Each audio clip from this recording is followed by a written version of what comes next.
देख करके जन्म हमको मैया, फिर क्यों नदिया में बहा दिया।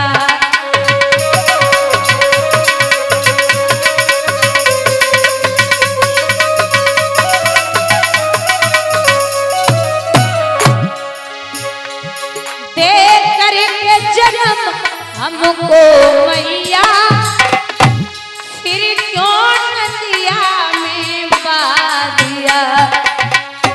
क्या खता हुई हमसे मैया, जो पत्थर का दिल बना लिया।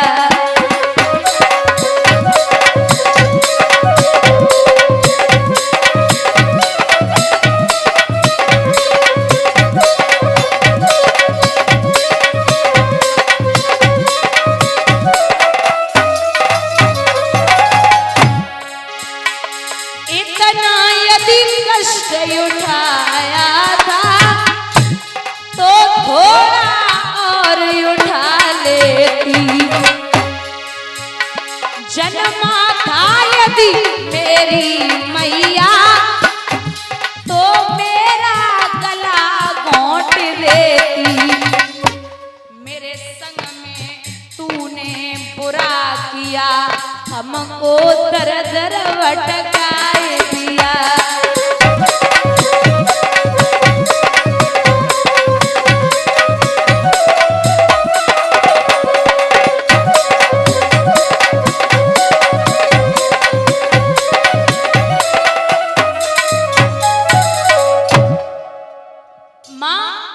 तूने जब मुझे पैदा किया था तभी मार देती तो ये दिन देखने को नहीं मिलता। अब ये बता किस लिए आई है। परिवार में विघटन हो गई माँ। अच्छा, करण से एक शिक्षा तो मिलती है कि हमें खूब पता है कि सामने वालों आदमी बड़ो मजबूत है और युद्ध में मेरी हार ही हार है, और मेरा जो मित्र है वो भी हारेगा और मरेगा, और जिसके साथ में लड़ रहा हूं उसकी हार पक्की है, और क्या पता मेरी भी मृत्यु हो जाए। और जब सामने दुनिया को रखवारो लड़वे वालों खड़ो होवे, बस सबको बच सकते भैया है। जब ब्रह्म सामने खड़ा हो तो उससे कौन बचेगा। और कर्ण को खूब पता है कि हमारा मित्र कमजोर पड़ेगा, फिर भी अपने मित्र का साथ न छोड़े। ऐसी मित्रता दुनिया में दूसरी नहीं है। यहां जब पूछा बार तो कुंती जवाब दे रही, लाला जो तुम्हारे पास परशुराम जी के दिए हुए 5 बाण हैं, वो बाण आप मुझे दे दो। कर्ण होठों पे हंसी थिरक गई, बोले अब आई ना ठिकाने पे, पहले ही बता देती कि चुलेवे को आए।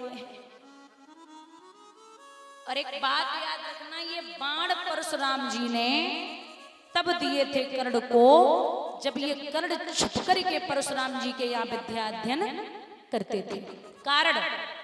कारण ये था कि जो पितामह भीष्म हैं क्षत्रिय हैं, और ये क्षत्रियों को विद्या अध्ययन नहीं कराते थे। पहले शिष्य हैं क्षत्रिय पितामह भीष्म। एक समय ऐसा आया कि परशुराम जी को पितामह भीष्म को युद्ध करना पड़ा, तो युद्ध में पितामह भीष्म ने परशुराम को हरा दिया। अब जब चेला ने गुरु को हरा दो तो बड़ी बेइज्जती की बात है। विचार किया, पहला शिष्य बनाया था उसने हरा दिया, अब दूसरा नहीं बनाऊंगा। ये छुप करके विद्या अध्ययन करते थे। एक दिन कर्ण बैठे थे आसन लगाए, तो कहीं से गुरुदेव आए और आकर के कर्ण की जंघा पर सर रखा और सो गए। सोए हुए थे तब तक भमरा आया, उस भमरे ने उसी जंघा को काटा जिसमें गुरुदेव का सर रखा था। अब भाई भमरा काटे और दर्द न हो, जंघा फटी जा रही, चेहरा लाल है, मुंह से आवाज नहीं निकल रही। महाराज विचार किया कि अगर मैंने यहाँ जंघा को हिलाया या मुंह से आवाज निकाली तो गुरुदेव के नेत्र खुल जाएंगे, इसलिए अब कुछ भी नहीं हो सकता। काफी देर बाद जब नेत्र खुले तो परशुराम जी ने रक्त का बहाव देखा। पूछने लगे, कर्ण? बोले हाँ गुरुदेव, ये क्या है? बोले ये भमरे ने काटा है। अरे तो जगा देते? बोले नहीं गुरुदेव, आप बड़े अच्छे से सो रहे थे। परशुराम जी ने चेहरा देखा और थोड़े से मुस्कुराई और बोले एक बात पूछनी है। हाँ पूछिए गुरुदेव। तू सच बोलना, हमें तू काऊ ब्राह्मण को बेटा नहीं लग रहे, सच बोलना तू कौन है। तो कहा मैं सूर्य पुत्र कर्ण हूं। बड़े प्रसन्न हैं और जवाब दिया कि मेरे लिए इतना सब कुछ तूने किया, इतना दर्द झेला, जा ये 5 वाण में तुझे दे रहा हूं कर्ण। दुनिया में कितना भी बड़ा योद्धा, विश्व में कोई भी आ जाए तुझसे युद्ध करने के लिए, किसी में इतनी हिम्मत नहीं है। जब तक तेरे पास ये 5 बाण है तब तक तुझे कोई विश्व में हरा नहीं सकता। कृष्ण जानते थे कि ये 5 बाण जब तक हैं तब तक अर्जुन को खतरा है। मैया कुंती ने कहा दे दो, तो कर्ण बोले ले जा मैया, लेकिन एक बात याद रखना मां, सुन मैया मेरी बात, मां तो मेरे दरवाजे पे आई।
महाराज यहाँ बाणों को लेके मैया आई, पुनः सुबह हुआ, ढोल नगाड़े बजे, युद्ध में जाने की तैयारी करो। तो अर्जुन तैयार भई। भगवान बोले तुम कहां चले? बोले युद्ध करने। भगवान बोले तुम नहीं जाओगे। क्यों? तुम इसलिए नहीं जाओगे क्योंकि अभी कर्ण के पास में इंद्र की दी हुई वज्र शक्ति है। तो कुंडल और कवच के बदले में इंद्र ने दी थी, वो अभी है। अगर तुम गए तो आपकी मृत्यु पक्की हो जाएगी। बोले फिर जाएगा कौन? जवाब दिया अर्जुन बच जाएंगे। तो दुर्योधन जवाब दे रहे कि अर्जुन को नंबर तो तब आवेगा जब जो भीम को बेटा हमें तुम्हें छोड़ दिए। इतना बड़ा बलवान है, नंबर तो तब आने दे जब हमें तुम्हें छोड़ दे। बोले फिर क्या करें? बोले वज्र शक्ति का प्रहार करो। जैसे ही वज्र शक्ति का प्रहार हुआ, भीम का बेटा घटोत्कच महाराज रणभूमि में मारा गया। अब जब बेटा मरो तो बाप को इतना क्रोध आया, दुशासन को उठाया, जमीन पे पटक दिया। दुशासन जब जमीन पे पटके, जंघा को फाड़ा और जंघा को फाड़ के 4 घूंसे जमाए हैं। महाराज दुशासन को जब मारा है उस रणभूमि में। अब जैसे ही दुशासन मरे तो दुर्योधन रण छोड़ के भागे। बोले भैया मरेगा अब तो कोई ना है बचो। और भैया जब चलोगे अकेले जब कर्ण कुछ करवे उबारे ना। सोचिए आप, दुर्योधन को भागता हुआ देख के कर्ण ने एक बार निगाह डाली कि ये तो गए, अब अकेले मैं ही लड़ूंगा। एक बात और है, बुजुर्ग बैठे दादा, जब अर्जुन बाण चलाते थे तो कर्ण का रथ 7 कदम पीछे हट जाता था, और जब कर्ण बाण चलाते थे तो अर्जुन का रथ 3.5 कदम पीछे हट जाता था। अर्जुन मुस्कुराए के बोले देख रहे हो कन्हैया, इसके बाण से मेरा 3.5 कदम हट रहा और मेरे बाण से इसका 7 कदम हट रहा। भगवान बोले थोड़ी सी तो शर्म करो। बोले क्यों? मैं पूरी दुनिया का बोझ लेके जब रथ पे बैठा हूं तब ये वीर 3.5 कदम हटा रहा है अर्जुन। अगर मैं न होता तो न तुम्हारा पता चलता न रथ को पता चलता। बोलिए गोविंद भगवान की। पूरी दुनिया का बोझ लेके मैं बैठा और ध्वजा पर विराजमान वो हनुमान है, तब ये पीछे हटा रहा है। और सोच लो अगर हमारे रथ पे न होते तो तुम्हारी क्या हालत होती? दिखाई नहीं देता रथ हो न तुम। तो बोले क्या करें? तो अर्जुन जवाब दे रहे